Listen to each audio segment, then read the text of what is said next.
Hola, xics i xiques.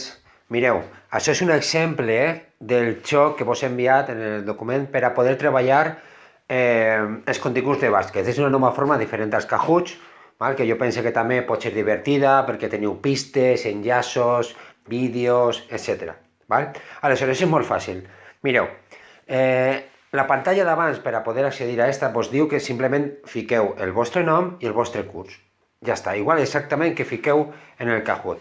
Una vegada el fiqueu i entreu, vos apareixerà esta pantalla. Què heu de fer?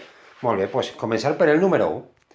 Aleshores, jo entro en el número 1, clique i m'eix una pregunta. En aquest cas està en anglès perquè és l'exemple, però no vos preocupeu perquè en el vostre xoc està tot en valencià i ho enteneu perfectament i tot. Però en aquest exemple està en anglès. Me diu, què és el que té claus o tecles i no és un candau, que té espai però no és una habitació, que on jo puc entrar però no puc eixir. Aleshores, quan no ho tinc clar, doncs vull una pista. Aquesta pista com la demane o com la tinc? Clicant a la bombeta.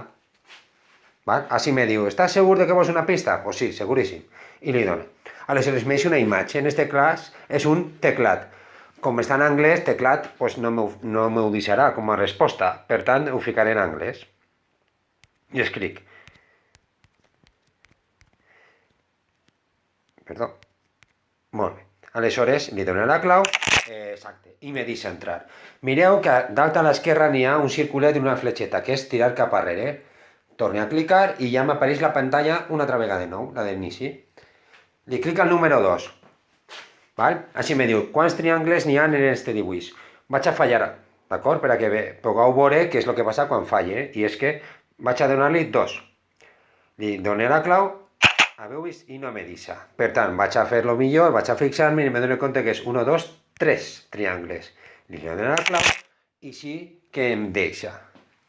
I tornaria una altra vegada a la pantalla principal. Seguiria en el número 3 i així me dius quins són els següents 3 números que han d'aparèixer en esta seqüència. Jo no ho tinc clar, per tant demane pista. Li dono la bombeta, estic segur, accepte. Mireu que així m'eix un enllaç.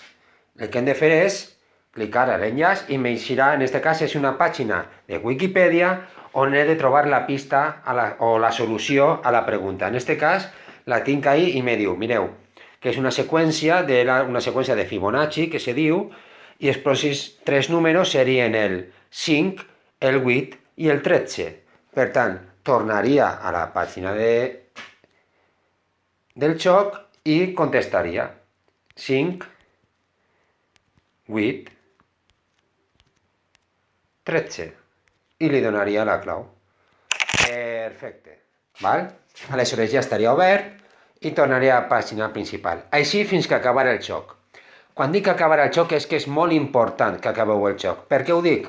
Perquè a mi, quan acabeu tots els candaus i obriu l'últim candau, automàticament m'envien un correu notificant-me de que este xic o esta xica d'este curs ha acabat el xoc.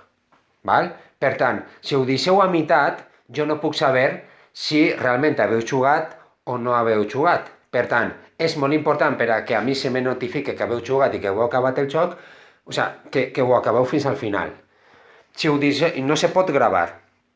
Si jo ara mateixa deixara en el joc, en el número 3, i tancara el joc, després no podria continuar des del número 3. Hauria de començar des del principi.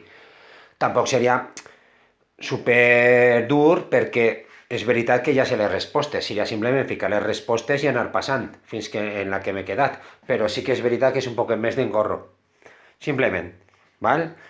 Bueno, pues espero que vos agrade el xoc i molts d'ànims, que ja queda molt poquet, ja estem ahí. Vinga, un salut a tots i un abraç molt fort.